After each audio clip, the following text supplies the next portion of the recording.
Existe um segredo que poucos ousarão revelar. Is that a gang sign? Have you, Oh, like you don't know what it is. Um plano maligno que, se for concluído, fará com que eu, você, seus amigos e familiares nos tornemos meros escravos. These people are just sick and psycho. Enquanto eu digo essas palavras, esse plano está avançando, bem debaixo do seu nariz. All our society is run by insane people for insane objectives. Arquitetado há mais de 100 anos, o plano é uma sombra que cresce em silêncio. For years now, talk show hosts, people on television, people in sitcoms have been hired by the government to throw you off the track, to distract you, to make you laugh and stuff like that, make you happy and docile so you don't know what's really going on. A maior fraude da história do mundo está prestes a ser concluída. For we are opposed around the world by a monolithic and ruthless conspiracy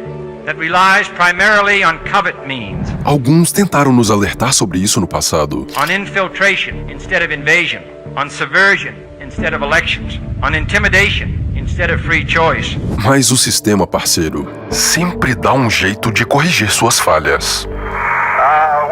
Wayside, this is the Situation Room. I read from the AP Bulletin, Kennedy apparently shot in... I'm not suicidal. I'm not suicidal. can we fire these people? No. Can presidents fire them? No. O preço da verdade é muito alto, mas sempre existirá alguém louco o suficiente para pagar. Seja o que Deus quiser, porque hoje, esse louco sou eu.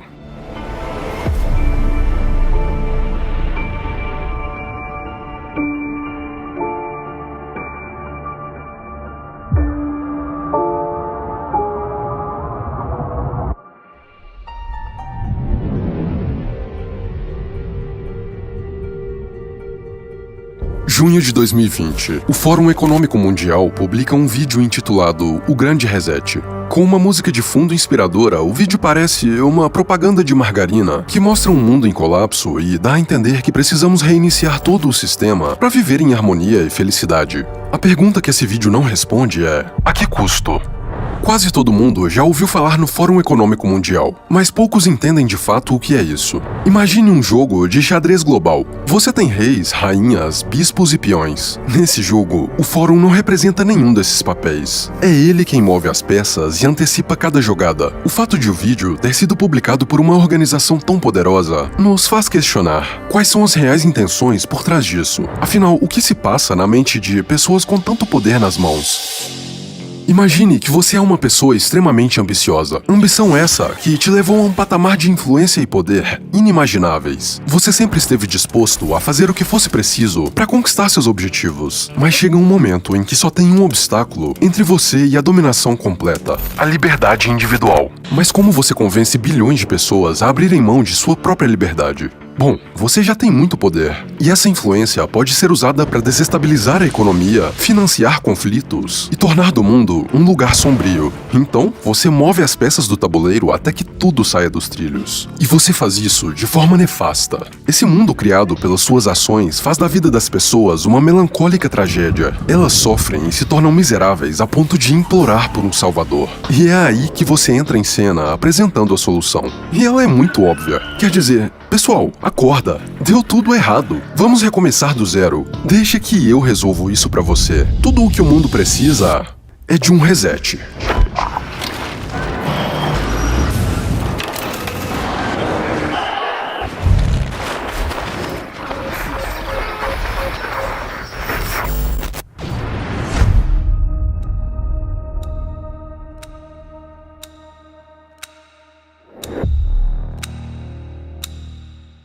Existe um relógio que, diferente dos outros, não marca as horas do dia, mas os momentos críticos da humanidade. Ele não é movido por baterias ou energia solar, mas pela tensão das ações humanas. Criado em 1947 por um grupo de cientistas envolvidos na construção da bomba atômica, o relógio do juízo final é uma representação metafórica do quão perto estamos de uma crise global sem precedentes. O relógio avança ou recua de acordo com as ações da raça humana. A meia-noite é o ponto sem volta, o ponto onde o mundo passa por um evento de extinção em massa e, bom... A ponto do boletim de cientistas atômicos falar, ó, a gente tá 5 segundos do apocalipse. Nunca teve tão perto. Esse é o resultado de um mundo onde o poder está concentrado nas mãos de poucos indivíduos que, do alto de suas torres de marfim, podem decidir o destino de bilhões de nós. E não se engane, essa não é mais uma daquelas teorias da conspiração. Tudo o que você verá neste vídeo é a junção de documentos, declarações e acontecimentos que podem ser facilmente verificados. A verdade é que a semente desse plano já está sendo plantada há muito tempo. Não pode ser uma conspiração quando as pessoas por trás estão dizendo com todas as letras o que estão planejando fazer. Tudo o que eu fiz foi juntar as peças soltas do quebra-cabeça. Novembro de 2016. Um artigo chamado 8 Previsões para o Mundo em 2030 é publicado pelo Fórum Econômico Mundial. A primeira previsão que eles fizeram: você não terá nada, mas será feliz. Uma alegação que, a partir desse momento, se tornaria o slogan da agenda da organização pelo resto da década. Uma agenda com nome e data para acontecer. O Grande Reset de 2030. Eu não sei você, mas essa narrativa nunca me convenceu. Existem muitas pontas soltas. You know, I do believe that's kind of the famous saying is by 2030 you will own nothing and you will be happy. You will own nothing and you will be happy. That's straight from the horse's mouth, from the World Economic Forum. That's the motto, that's the theme of the Great Reset. Em primeiro lugar, alguém precisa ter as coisas. Quer dizer, se eu não tenho nada e você também não, quem é que tem? Isso provavelmente significa que alguém vai ser dono de, bom, tudo. Mas as pessoas ainda vão precisar de uma geladeira, roupas, carros e smartphones. E se ninguém tem nada, significa que vamos ter que alugar ou pegar essas coisas emprestadas dos mesmos indivíduos que agora são donos de tudo. Mas se essa for a única forma de você e eu termos acesso a qualquer coisa, isso não significa também que essas pessoas terão um controle completo sobre nós? Afinal, ninguém sabe quais serão os termos e condições estabelecidos pelos donos de tudo para termos acesso a qualquer coisa. E as inconsistências não param por aí. Quer dizer, se você não vai ter nada e vai ser feliz, isso significa que eles vão ter tudo, mas vão ficar tristes? Nossa, quanta benevolência. Eu não sei você, mas eu não engoli essa conversa. Então decidi investigar. Afinal, quem está por trás do Fórum Econômico Mundial? Por que eles têm tanta confiança de que podem reformular o mundo? Quais são as verdadeiras intenções por trás de toda essa história de Grande Reset? Quanto mais fundo eu cavava, mais eu me dava conta de que eu não estava simplesmente descobrindo um plano. Estava desenterrando um monstro. O resultado de mais de um século de planejamento, manipulação e controle. E para que você entenda realmente a magnitude do que está acontecendo agora, precisamos estabelecer uma linha do tempo de eventos que nos trouxeram até o ponto em que o plano está quase concluído.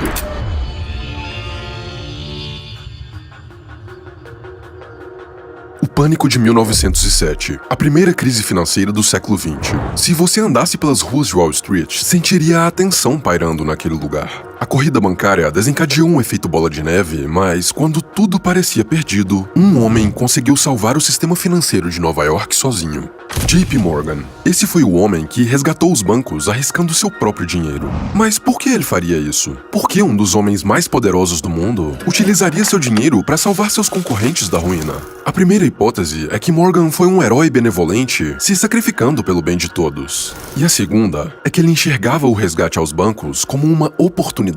E quando você examina o que aconteceu logo em seguida, as peças começam a se encaixar. Aquela crise abalou a confiança das pessoas no Tesouro Americano. Ficou claro que mudanças no sistema financeiro seriam necessárias. E o homem escolhido para a tarefa era o senador Nelson Aldrich. A missão era simples: liderar um time de especialistas para estudar o sistema financeiro europeu. O que poucos imaginavam é que, por trás das cortinas, ele tinha uma relação próxima com banqueiros. Então, depois de voltar da Europa, ao invés de reportar suas descobertas ao Congresso, Aldrich decide fazer outra coisa.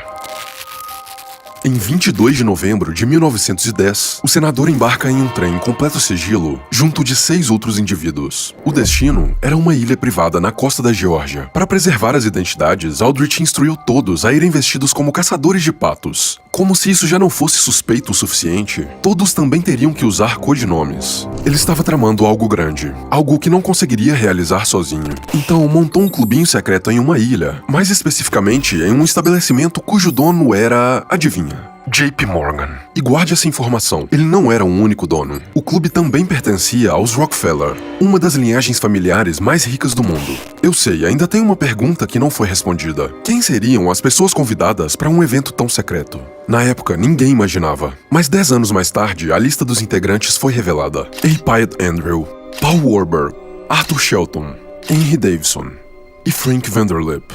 Os membros do clube eram os maiores banqueiros e financiadores do mundo. O que quer que eles estivessem planejando naquela ilha era algo grande e extremamente suspeito. E não, eu não precisei chegar nessa conclusão sozinho. Birdie Charles, fundador da Forbes, publicou um relatório anos depois sobre este encontro.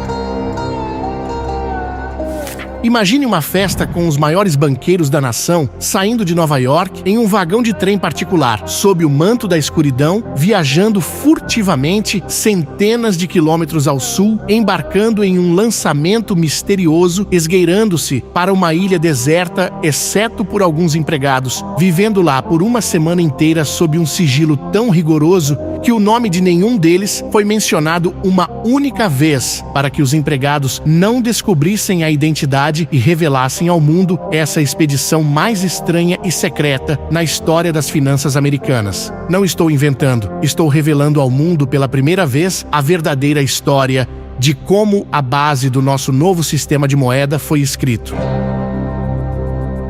O que eles estavam criando naquela ilha era a Reserva Federal Americana, mais conhecido como Fed, o que é um nome bem estranho, porque a Reserva Federal não é realmente federal. É uma instituição privada controlada pelos banqueiros mais poderosos do mundo. Uma instituição que agora tinha um superpoder entregue pelo governo, a impressão exclusiva de moeda americana. Antes do Fed, a impressão de moeda era feita de forma descentralizada, mas agora eles tinham o controle completo sobre o fornecimento de dinheiro do país. Esse é um sistema perfeitamente projetado para que alguns poucos indivíduos ganhem mais poder a cada grande crise. E por quê? Bom, eis o que acontece durante guerras e crises. O governo aumenta drasticamente seus gastos, e quando o governo precisa de mais dinheiro do que tem em caixa, a quem ele recorre? Sim, ao Fed. E aqui está o que ninguém te conta. Quando o Fed empresta dinheiro ao governo, ele não faz isso de graça. Ele cobra juros que se acumulam rapidamente. E adivinha quem paga por isso? Não são os banqueiros, não é nem mesmo o governo. Quem paga é você, através de impostos, inflação e depreciação do valor monetário. É um ciclo vicioso de parasitagem. O Fed imprime dinheiro, empresta ao governo, o governo gasta, deve mais por causa dos juros e aumenta os impostos para pagar essa dívida. E quem se beneficia disso? Sim, os donos da impressora. Agora veja o gráfico da dívida americana em períodos de guerra. Consegue notar algo estranho? A primeira coisa que você nota é o espaço de aproximadamente 50 anos entre uma grande crise e outra. Mas, logo após a criação do Fed, em um período de apenas 28 anos, não só acontecem 2 guerras mundiais e a maior crise financeira da história, como também uma disparada da dívida pública americana sem precedentes. Em outras palavras, quanto mais alta a linha azul, mais dinheiro os banqueiros fazem. Que coincidência, não é mesmo? Eu gostaria que fosse, mas é aqui que as coisas começam a ficar realmente assustadoras. Existe um documento de 1932 perdido em uma seção da biblioteca de Stanford. É o relatório de uma investigação feita pelo presidente da Casa do Comitê Bancário contra a Reserva Federal. O documento intitulado Uma Exposição Incrível acusa formalmente a Reserva Federal por criar crises e bolhas financeiras artificialmente. O documento ainda cita diversos crimes como conspiração, fraude, conversão ilegal e traição. Mas o que isso tudo tem a ver com o Grande Reset? Talvez você já tenha percebido. Talvez não. Mas uma coisa é inegável. A essa altura, todos nós sentimos que tem algo de errado na situação atual do mundo.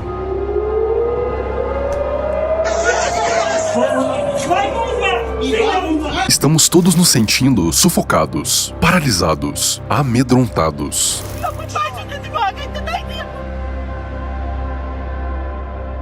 A cada dia, a tensão e as crises se tornam mais presentes no mundo. Mas será mesmo que isso é mero acaso?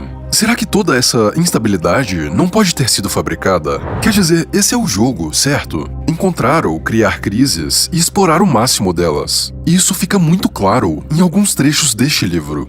Crises nos trazem janelas únicas de oportunidade. Essas são palavras escritas por ninguém menos do que Klaus Schwab, fundador do Fórum Econômico Mundial. Foi muito conveniente esse livro ter sido lançado em julho de 2020, logo após a explosão da crise sanitária no mundo. Ou, talvez, não tenha sido uma coincidência. Mas antes de te explicar quem é Klaus Schwab e qual o papel dele nesse grande plano arquitetado, é preciso que você entenda que, durante toda a sua vida, você participou como coadjuvante da maior peça de teatro existente. Uma peça em que, por trás das cortinas, está uma elite escrevendo o roteiro, trocando os atores e exercendo uma influência que opera muito além do poder de banqueiros ou de governos. Esse é um teatro chamado mundo.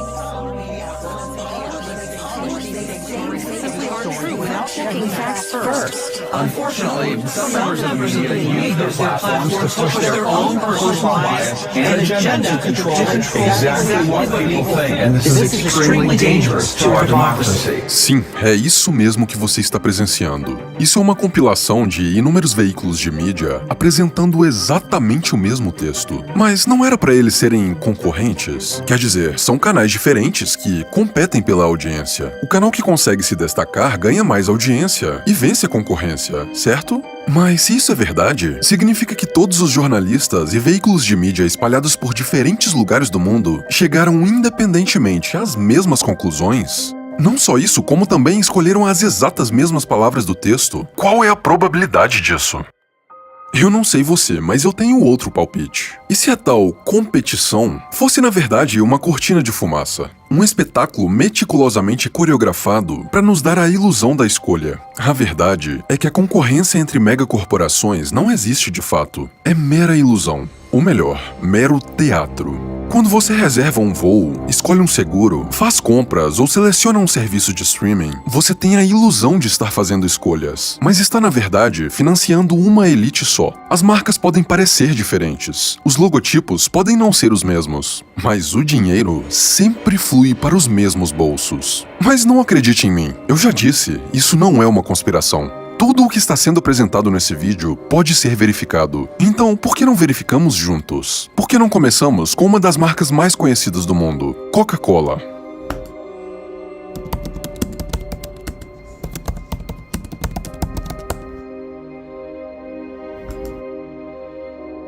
Aqui na seção Holders, podemos verificar quem são os acionistas majoritários.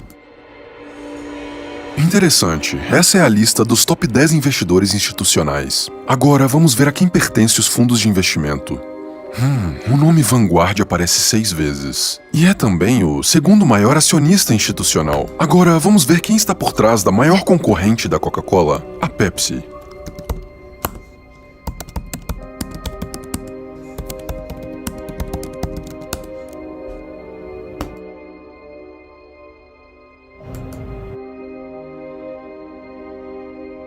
Bingo, o maior acionista da Pepsi é também um dos maiores da Coca-Cola. Mas espera, tem algo ainda mais estranho. Veja quem é o segundo maior nome da lista, BlackRock, a mesma entidade que ocupa o terceiro lugar da lista da Coca.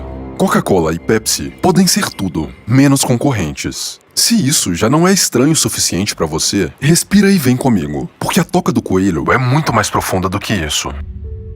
Veja bem, o que poucas pessoas sabem é que praticamente toda a indústria de alimentos no mundo é dominada por um pequeno grupo de corporações. Parecem existir marcas diferentes, mas na verdade todas vêm de fábricas de 10 grandes marcas, sendo 2 delas Coca-Cola e Pepsi. Espera, então, se quem controla as duas é o mesmo grupo de acionistas, quem será que está por trás das outras 8 corporações? Vamos investigar.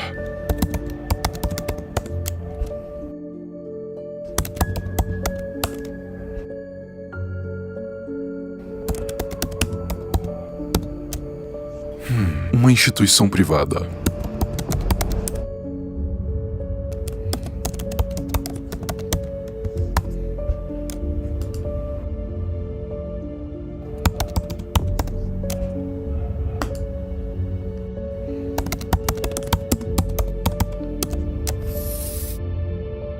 Das 10 corporações, 9 têm a Vanguard e a BlackRock no board de acionistas principais. E você acha mesmo que isso acaba na indústria alimentícia? É claro que não. Os mesmos nomes aparecem na pesquisa das maiores empresas de tecnologia do mundo. Eles são donos de várias empresas de tabaco, mas também são donos das maiores corporações da indústria farmacêutica. Como alguém que vende remédios pode controlar também aspectos que influenciam diretamente na qualidade de vida das pessoas. Você acha mesmo que é interessante para esses caras que você seja saudável? Se fizer uma investigação meticulosa, vai descobrir que eles são donos não só das maiores empresas de seguros, bancos, redes de fast food, marcas de cosméticos, companhias telefônicas e empresas de construção, montadoras de automóveis e marketplaces, como também dos métodos de pagamento que você usa para comprar esses produtos.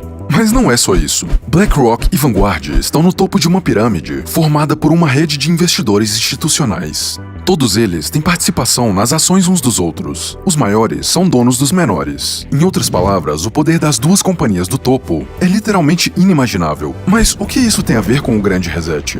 Bom, é aqui que os fios começam a se conectar. De acordo com uma matéria da Bloomberg, uma das instituições de análise de dados mais respeitadas do mundo, os peritos previram que juntas, BlackRock e Vanguard seriam donas de praticamente tudo no mundo até 2028, 2 anos antes da data prevista pelo Fórum Econômico Mundial para o Grande Reset. A mesma Bloomberg publicou um artigo intitulado BlackRock é agora um quarto braço do governo. E por quê? Por causa da relação próxima que ela tem com a Reserva Federal. Sim, o Fed. A BlackRock não só tem relações financeiras com o Fed, como também é o principal conselheiro e desenvolvedor do Aladdin, que por acaso é o sistema que os bancos federais utilizam internamente. Mas o envolvimento com o governo não para por aí. Dezenas de funcionários da BlackRock têm posições de alta patente na Casa Branca. E talvez você esteja se perguntando quem está por trás da BlackRock. Larry Fink. Conhecido por ter relações próximas a políticos e chefes de estado, Fink é o nome e o rosto da organização. Mas então é isso? Esse é o homem mais poderoso do mundo? Não tão rápido, Padawan. Lembra? O plano acontece por trás das cortinas. Se existe um rosto exposto, é porque os verdadeiros arquitetos do plano querem que ele seja exposto. O que é muito interessante é que os verdadeiros donos da BlackRock são acionistas. E é aqui que você percebe que as pessoas mais poderosas do mundo se escondem nas sombras. Porque basta uma consulta rápida no board de acionistas para que você perceba. BlackRock e Vanguard nunca foram duas instituições isoladas. A Vanguard é a verdadeira dona de tudo, incluindo a BlackRock. Quem é o maior acionista da BlackRock? É a Vanguard, que é também a mesma coisa, um enorme fundo de investimentos, gestores, investment banking, etc. e tal. E o que eu descobri puxando esse fio foi algo muito maior do que eu poderia imaginar quando comecei a investigação. Daqui pra frente, fique atento, porque muitas das informações não podem simplesmente ser faladas abertamente. Isso não seria uma atitude inteligente. Por isso, a partir desse ponto, vou codificar algumas coisas e deixar nas entrelinhas. Não se distraia, preste atenção nos detalhes. Quem são os caras maiores acionistas da Vanguard? Ninguém sabe porque é secreto. O que isso nos diz? Nos diz que as grandes famílias da costa leste e atlanticistas e do sistema financeiro internacional, esses são os grandes acionistas, por isso que tem que ficar secreto. Isso tá intenso. Vamos lá. The very word secrecy is repugnant in a free and open society. And we are, as a people, inherently and historically opposed to secret societies, to secret oaths, and to secret proceedings. A Vanguard tem uma estrutura que faz com que seja impossível descobrir quem são os donos, mas os indícios apontam para uma verdade lógica. Essas pessoas não conquistaram esse tipo de poder na semana passada. Esse poder vem sendo perpetuado através de gerações, por boa parte da história moderna. Eles sempre tiveram e jamais perderam seu poder, mas por causa do crescimento da população global, foram forçados a se esconder por trás de gestoras de ativos como a Vanguard. Um fato interessante sobre esses fundos controlados pela Vanguard é a relação próxima que alguns deles têm com organizações sem fins lucrativos. Se olhar de perto, por trás do lindo discurso humanitário, a maior parte dessas ONGs serve como uma ponte entre o mundo dos negócios, política e mídia. Funciona assim. Essas organizações são sustentadas exclusivamente por doações. E aqui está um ponto interessante. Elas não precisam declarar de quem receberam essas doações. Não só isso, como podem investir esse dinheiro onde quiserem, sem precisar pagar taxas, desde que o lucro seja investido em outros produtos sem fins lucrativos. Isso não te parece um negócio muito lucrativo? Essas ONGs podem movimentar centenas de bilhões de investidores invisíveis, mas aparentemente não conseguem resolver problemas humanitários. Então, para onde vai todo esse dinheiro? Quer dizer, enquanto essas organizações colossais falham repetidamente em transformar suas promessas em realidade, surge MrBeast. This is the first of 100 wells we're gonna build in this video. Oh, water!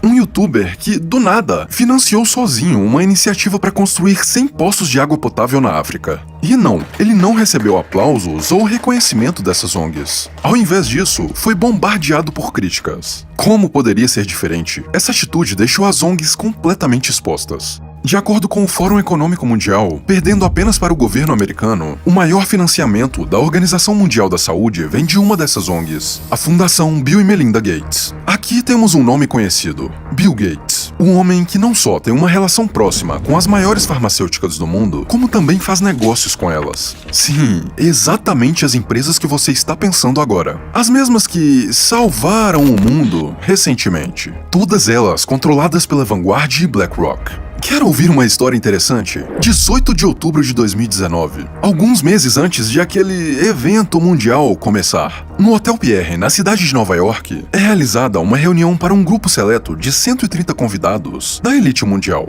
O objetivo do encontro? Simular os cenários possíveis no caso de uma crise sanitária global. A essa altura, você não vai se espantar se eu te disser que esse encontro, chamado o Evento 201, foi organizado pelo Fórum Econômico Mundial, não é mesmo? Mas tem um detalhe que talvez te surpreenda. Você não acreditaria se eu te contasse, então é melhor eu te mostrar.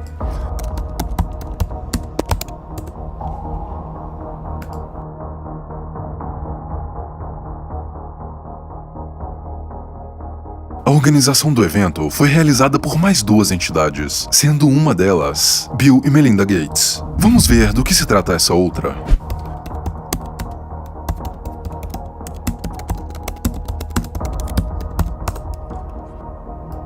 Ah, que lindo! Mais uma organização sem fins lucrativos. Essa mesma empresa publicou em 2012, há mais de uma década, um artigo com uma simulação quase idêntica ao que vivemos no início da última década. Existem diversos sites com citações indexadas sobre esse artigo, mas coincidentemente, todos eles estão fora do ar.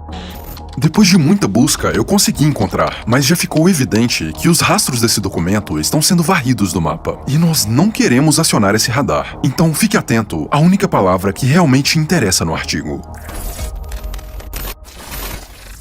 Agora, quem foi que cresceu incríveis 10 trilhões de dólares desde os acontecimentos de 2020? Adivinha, começa com Black e termina com Rock. Imagine que você finalmente tem 3,6 milhões de dólares para comprar uma Lamborghini FPK 37. Só com o caixa que a BlackRock levantou nos últimos 4 anos, ela poderia comprar cerca de 3 milhões de carros do mesmo modelo. Mas é claro, o fluxo desse dinheiro acabaria voltando para as mãos da organização. Você consegue entender quem se beneficia de eventos como os que tivemos em 2020? Nesse ponto, eu não preciso fazer afirmações. Se você soube ler as entrelinhas, já deve ter percebido que a fase final desse grande plano já teve início e continua acontecendo nesse exato momento. Se tiver realmente observado os detalhes, você foi capaz até mesmo de entender quem são as pessoas por trás disso tudo. Mas quais os reais objetivos desses caras? Se eles já têm tanto poder, por que querem um reset mundial? Fed, governos, BlackRock, Fórum Econômico, como tudo isso se conecta? Vem comigo, porque chegou a hora de montar o quebra-cabeças.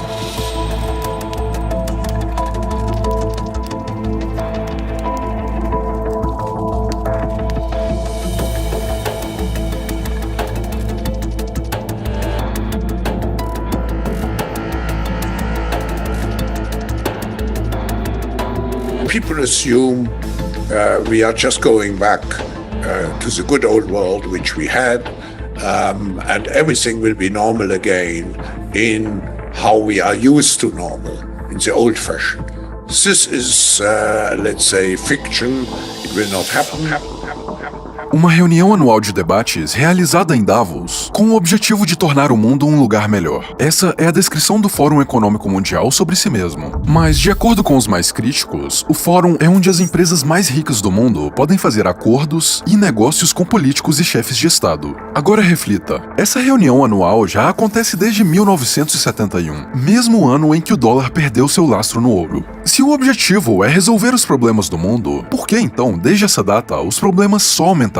Não é estranho que nos últimos 50 anos, as maiores organizações ambientais tenham se encontrado com os donos das corporações mais poluentes do mundo, e não precisamos cair no campo da especulação para entender os objetivos dessas pessoas, não quando elas próprias deixam claro o que pretendem fazer. O presidente do fórum, Klaus Schwab, descreve tudo em detalhes em seu livro lançado em tempo recorde durante a crise sanitária. Segundo Schwab, essa crise representa uma rara oportunidade para refletir, reimaginar e reiniciar o mundo. Todas as ideias desse livro parecem ter sido religiosamente inspiradas em um artigo publicado pela ONU em 2015, 5 anos antes do acontecimento.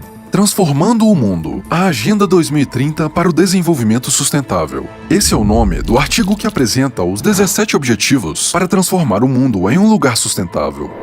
Sustentabilidade. Essa é a palavra-chave no centro de toda essa agenda. E por quê? Porque essa é a desculpa perfeita para enfiar goela abaixo da sociedade quaisquer hábitos, ideologias, restrições ou valores necessários para que o plano funcione. O artigo apresenta um plano para que em 2030 a pobreza, a fome, poluição e doenças não existam mais no mundo. E talvez você pense, mas o que tem de errado com isso? Parece um plano fantástico. Sim, até você ler o documento que explica como eles pretendem fazer isso. A ideia é de que a Agenda 2030 será financiada por nós, os escravos. Em seu livro, Schwab afirma que os hábitos de consumo modernos, sim, os mesmos que foram criados e incentivados pelas empresas ligadas à ONU, não podem continuar como estão ou o mundo entrará em colapso. Isso marcaria o fim do livre mercado. E a alternativa, adivinha? Todos nós deveríamos abrir mão de nossos direitos básicos em prol da saúde pública.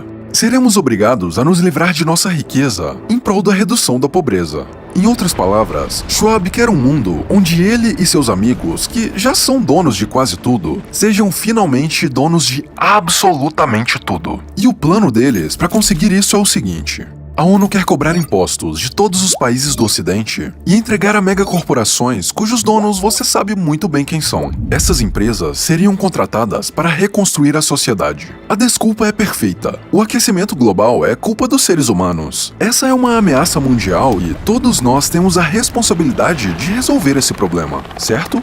Então, independente do que seja, qualquer coisa que esses caras decidirem que é pelo bem do desenvolvimento sustentável, se torna uma obrigação nossa a adotar. E eles fazem você acreditar nisso, deixando claro que até mesmo as pessoas mais poderosas são submissas a essa ideia. As you can see, we've innovated and retooled almost every part of our process to reduce our impact on the planet. But there's still a lot more work to do. And there's something else we wanted to share with you. You're not trying to bribe Mother Nature with Apple swag. It's Apple's very first carbon neutral product. I want to see you do more of this. You will. When? By 2030, all Apple devices will have a net zero climate impact. All of them? All of them. They better. They will.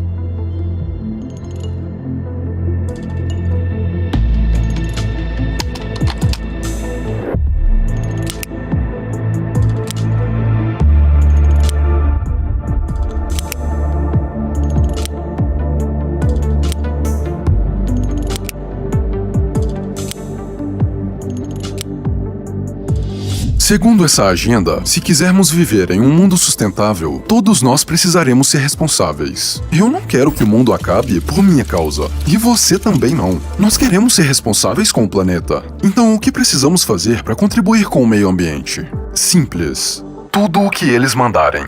Mas eles são muito bons em convencer as pessoas de que isso é para o bem delas. E é aqui que as coisas começam a ficar realmente preocupantes. Klaus Schwab termina seu livro dizendo que o reset ainda não está pronto. Então, o que falta? Qual é o estágio final que vai completar o reset? Segundo o documento da Agenda 2030, se quisermos eliminar o impacto climático, uma nova infraestrutura será necessária no mundo. Uma infraestrutura que não seria possível sem a cooperação entre países. Que coisa mais linda, precisamos ser todos amiguinhos. E a solução que eles propõem para isso? Um governo único global. Uma entidade que, sob as vestes da cooperação, detém o controle absoluto. Mas isso nunca seria possível, você pensa. Os governos estão sempre em conflito e o mundo está sempre em guerra. Nenhum governante abriria mão de seu poder. Mas esse é o ponto. Eles nunca estiveram de fato no poder.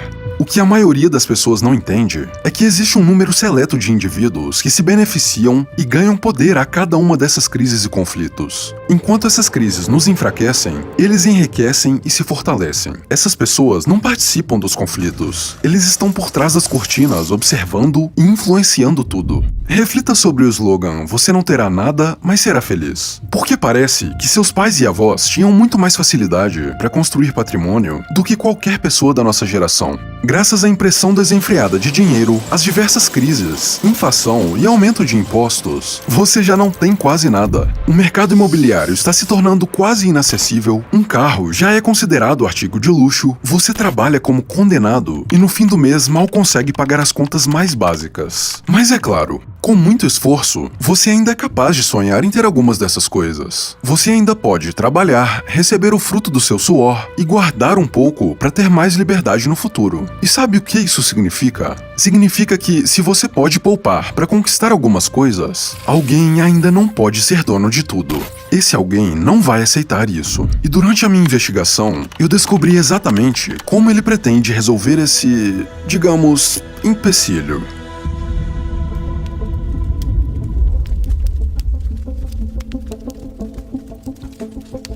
Dinheiro, a essência da liberdade. Antes da invenção do dinheiro, era praticamente impossível armazenar valor. A prática era o escambo. Você precisava ter exatamente o que a outra pessoa queria para fazer uma troca. Mas a invenção de uma unidade de valor padrão permitiu com que negócios e pessoas prosperassem. Essa foi uma das invenções mais importantes da humanidade. Isso porque foi a primeira invenção que permitiu com que o trabalho duro tirasse alguém da pobreza sem qualquer vínculo de poder hereditário. Durante séculos, o papel moeda representou o que o ser humano tem de mais valioso na vida: liberdade. Mas agora, isso está prestes a mudar. CBDCs, Central Bank Digital Currency. Essa era a peça que faltava para que os donos do mundo finalmente conseguissem o controle total sobre você. É a última ferramenta de controle sendo implementada para que você não tenha nada, mas seja feliz. Em resumo, é uma resposta às criptomoedas, só que sem a parte cripto. Essa é a moeda do futuro, eles dizem. É o fim do papel moeda. O que eles esqueceram de te contar é que junto vem o fim da sua liberdade. Enquanto eu digo essas palavras, mais de 90% dos bancos centrais do mundo já estão desenvolvendo suas próprias CBDCs. O Brasil é um dos países mais avançados. Mas diferente das criptomoedas, os bancos centrais não estão criando um sistema monetário de privacidade. Estão usando a mesma tecnologia, só que para criar uma ferramenta de controle. Veja bem, o Bitcoin funciona sem uma entidade central operando o sistema. Quem verifica as transações são os próprios usuários da rede. Não existe qualquer incentivo por trás da moeda, a não ser a realização limpa e honesta daquela transação. Uma transação feita com dois fatores que garantem a liberdade das partes envolvidas: transparência e anonimato. Por outro lado, as CBDCs serão centralizadas já em sua natureza. Os donos do dinheiro terão um poder absoluto sobre a rede. Não vai existir transparência e não vai existir anonimato. E aqui está o que vai acontecer quando isso for implementado. Sempre que você gastar um centavo, o governo vai imediatamente saber como você gastou aquele dinheiro. Isso vai permitir com que o seu perfil de consumo completo seja desenhado no sistema. Você será categorizado pelos seus hábitos e o governo poderá traçar padrões entre o seu perfil e o de outros consumidores. E por que isso é um problema? Bom, se o seu perfil for parecido com o de alguém que não obedece o sistema, saiba que você será vigiado de perto. Cada um dos seus passos será rastreado. E não, eu não estou simplesmente especulando sobre um risco. Eu não tirei essas ideias da minha mente. Durante essa investigação, eu descobri que existe um banco central mais poderoso do que todos os outros. BIS, o Banco Central dos Bancos Centrais. O que significa que é ele quem dita as regras do que vai ser implementado pelos outros bancos centrais. Tudo de forma coordenada. E as moedas digitais não são uma exceção. Não acredita em mim? Ótimo, porque eu não criei este documentário baseado em crenças e achismos. Veja você mesmo a recomendação do BIS em um relatório chamado Preparar, Apontar, Já. A coordenação de políticas internacionais das CBDCs está definida para se intensificar nos próximos anos. E é aqui que as coisas começam a ficar bizarras. O mesmo BIS publicou uma análise sobre as moedas digitais, com um trecho que diz: o Banco Central terá um instrumento adicional de controle político monetário, além da tradicional taxa de juros. E esse instrumento pode ser utilizado de forma a contrabalançar o ciclo econômico, apoiando a eficácia da taxa de juros. No primeiro momento, eu fiquei meio confuso. Achei que estivesse interpretando errado. Então usei inteligência artificial para fazer uma análise certeira. E no fim, era mesmo o que eu mais temia. Esse dinheiro será programável. Todo o dinheiro em circulação vai vir com uma série de condições embutidas sobre como, quando e onde você pode gastar. E a parte mais nefasta é que o dinheiro terá data de validade, com o argumento perfeito de que é para estimular a economia e controlar a inflação. Seu dinheiro vai simplesmente desaparecer caso você não gaste dentro de um determinado período de tempo. É assim que eles vão conseguir fazer com que você nunca guarde dinheiro ou acumule valor. Agora, vamos pro futuro. Estamos em 2030, o ano onde o plano se concretiza. Você não tem nada, mas é feliz. Eles são donos de tudo, mas a maioria das pessoas ainda nem percebeu. A inteligência artificial já substituiu a maior parte dos empregos, e quase todos dependem de uma renda básica universal fornecida pelo governo. Sim, o governo, bonzinho que sempre foi, te dá dinheiro para que você se sustente, já que ficou sem emprego. Só tem uma condição. Coisa boba. Você só precisa ser um bom menino. Mas um dia você faz algo que o governo não gosta. Talvez você tropece em um agente do Estado. Talvez você faça um tweet antidemocrático, criticando algo que não pode ser criticado. E então, o seu crédito social começa a cair. Agora você já não consegue aprovação para alugar um bom carro. E adivinha só, o meio ambiente está salvo. Mesmo sabendo que as baterias de lítio causam um impacto enorme ao planeta, quem se importa? Olha que legal, todos os carros são elétricos. Até mesmo aquele modelo padrão ultrapassado que é agora o único que você consegue alugar com um crédito social baixo. E é mesmo, a respeito disso, eu já ia esquecendo de te avisar. O seu carro só funciona durante 1 hora por dia e o seu dinheiro é programado para comprar só os itens mais básicos. Que foi? Não dá para deixar escravos rebeldes terem coisas legais. Isso pode parecer uma distopia distante, mas essa realidade está mais próxima do que você imagina. Até ontem, o Drex era conhecido como Real Digital. Então imagina que eu tô comprando um veículo, Márcio.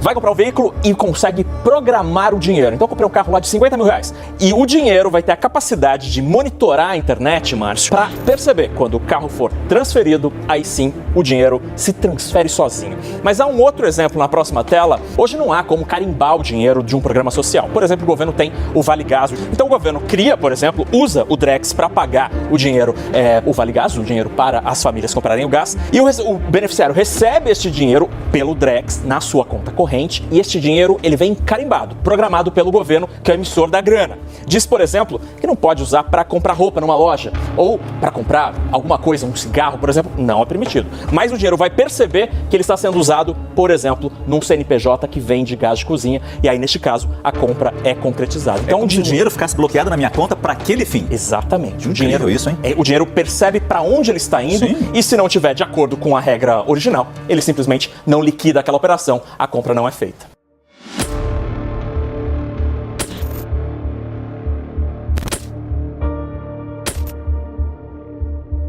If I told you that by the year 2030, you'll live in a cashless society where all currency is digital, and that much like communist China, you'll be given a social credit score that determines how loyal you are to this new global system and those who control it.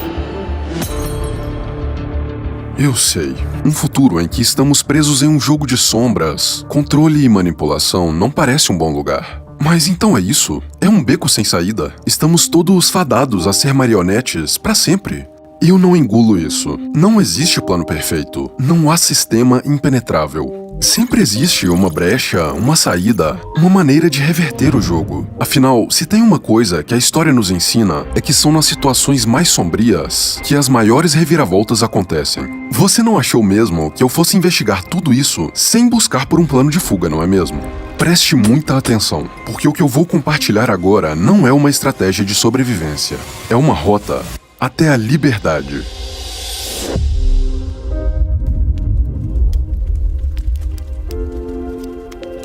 Vamos aceitar os fatos. As coisas não estão normais. A sociedade está de ponta cabeça. Graças a essa agenda, as pessoas estão mais sensíveis do que nunca. O gênero masculino está ameaçado de extinção. A população está dócil e doente. E aqui está a verdade nua e crua. Nenhum de nós é capaz de reverter essa situação. Eu não vou conseguir salvar o mundo e você também não. Mas o que ainda podemos fazer é controlar nossos próprios impulsos, viver uma vida disciplinada, rejeitar as facilidades e cuidar de nós mesmos. Antes de mais nada, o que eu estou te sugerindo fazer é se tornar uma pessoa virtuosa, mas relativamente egoísta. Afinal, a atitude mais altruísta que você pode tomar é cuidar de si mesmo. Ignorar o cenário macro e focar no micro. Só assim você será capaz de cuidar das pessoas que estão ao seu lado, aqueles que realmente importam. Então, comece pela disciplina. Não seja dócil. Pratique atividades físicas de alta intensidade. Se alimente bem. Cuide da sua saúde. Entre em contato com sua força interior através da disciplina.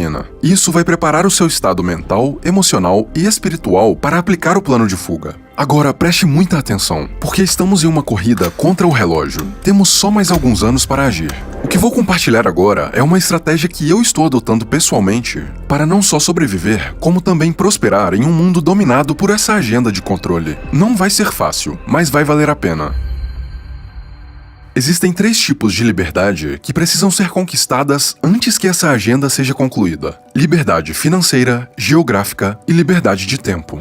A primeira é muito óbvia. Quem tem liberdade financeira nunca será totalmente controlado. E como já sabemos, através das CBDCs, esses caras vão fazer de tudo para que você não consiga acumular patrimônio. Só assim você será dependente da benevolência deles para sobreviver. Nesse ponto, você já deve ter percebido. Isso não é simplesmente um vídeo.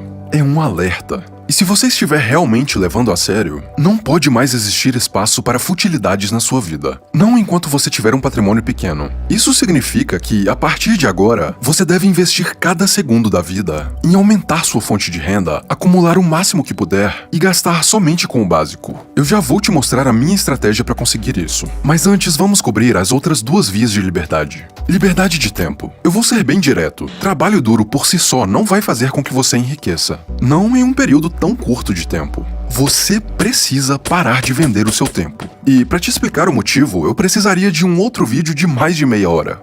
Bom, parece que é o seu dia de sorte, porque esse vídeo já existe. Me assiste até o final porque eu vou deixar um card aí para você assistir. Uma vez que você encontra uma maneira de fazer muito dinheiro, de forma escalável, sem precisar vender o seu tempo para outras pessoas, você está pronto para colocar em prática a terceira liberdade, a liberdade geográfica. Mas o que significa liberdade geográfica? É ter o poder de comprar passagens aéreas para qualquer lugar? Sim e não. Veja bem, não importa se você pode viajar quando quiser. O mundo está em um ponto de ebulição em que tudo pode acontecer.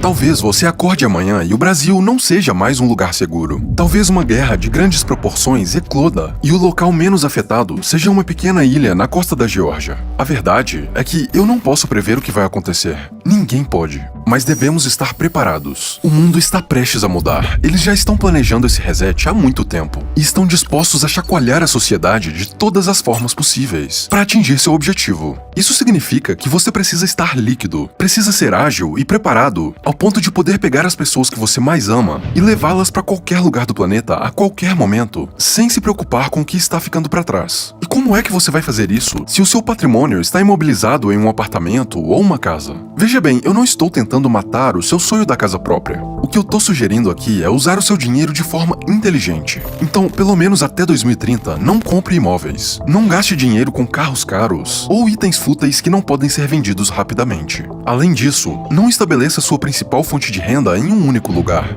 Um dono de uma fábrica, por exemplo, talvez tenha liberdade financeira e até de tempo. Mas se por qualquer motivo ele precisar sair do país, sua fonte de renda está presa naquele lugar e ele terá que recomeçar tudo do zero. É por isso que a maior oportunidade de construir essas 3 vias de liberdade está na internet.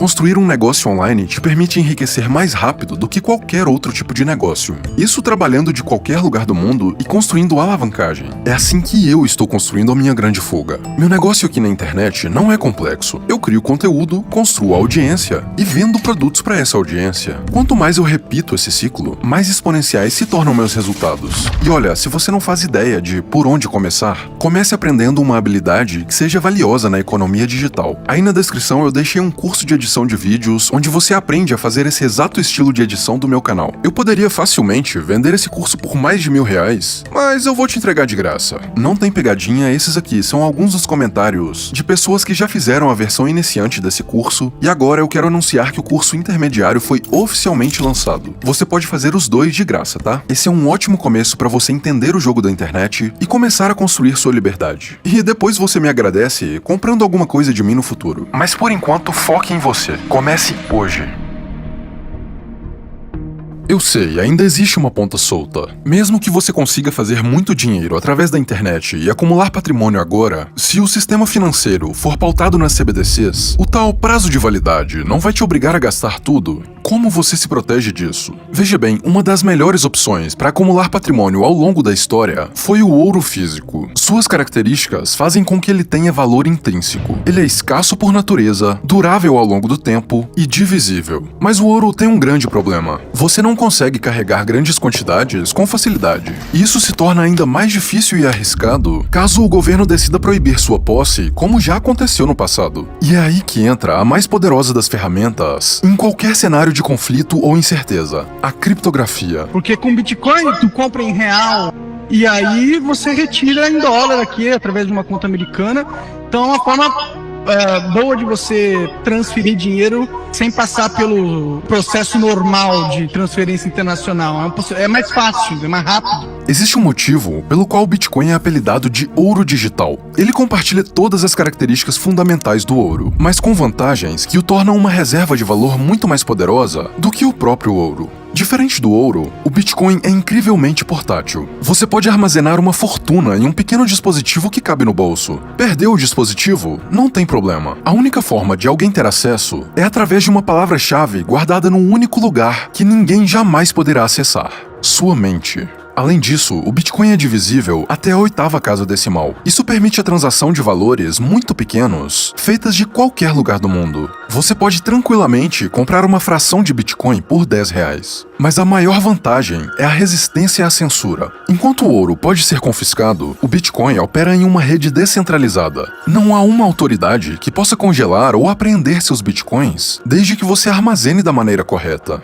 Calma, eu sei, nesse momento existem inúmeras dúvidas e questionamentos surgindo na sua mente. Mas e se a internet acabar? E se algum hacker me roubar? O que acontece se o governo proibir o Bitcoin? E se eu perder o meu acesso ao Bitcoin? Olha, o meu conselho: busque conhecimento, estude sobre a tecnologia, aprenda com calma e entenda o real valor dessa moeda para depois tomar a sua própria decisão com base em seus estudos. Eu não estou ganhando nada com isso, não estou fazendo uma indicação de investimento, eu simplesmente estou te mostrando a saída que eu encontrei para me proteger. Eu poderia muito bem ter guardado isso tudo para mim e ficado calado. E preciso confessar uma coisa: eu tive medo. Medo pelas consequências de trazer essa verdade à luz, medo pelo futuro do meu canal e até mesmo pela minha integridade física. Mas então eu me lembrei do propósito do canal. A verdade, custe o que custar, não é simplesmente um slogan. É um compromisso, uma missão que eu escolhi seguir. Em tempos de censura, controle e manipulação, a verdade não é uma escolha, mas um dever. Por que Sócrates, um dos homens mais sábios da história, preferiu enfrentar a morte a renunciar à verdade?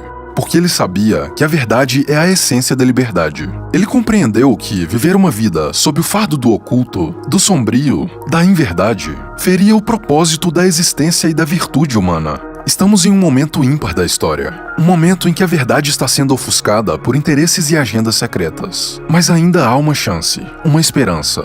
Esse vídeo não foi só um alerta, mas um chamado para que você busque a verdade, custe o que custar. Não se contente com o superficial, desafie-se a pensar, a questionar e explorar. Não se curve diante das ameaças, porque não estamos fadados a ser marionetes. Ainda temos voz, ainda temos escolhas e, acima de tudo, temos uns aos outros. A mudança está em nossas mãos. A primeira coisa que você precisa fazer é focar em si mesmo, acumular patrimônio e proteger quem você ama. Comece pelo curso gratuito da descrição e aí na tela também tem o vídeo que eu te prometi sobre como enriquecer na internet. Te vejo lá em alguns segundos. Eu sou Abraham e essa é a minha verdade.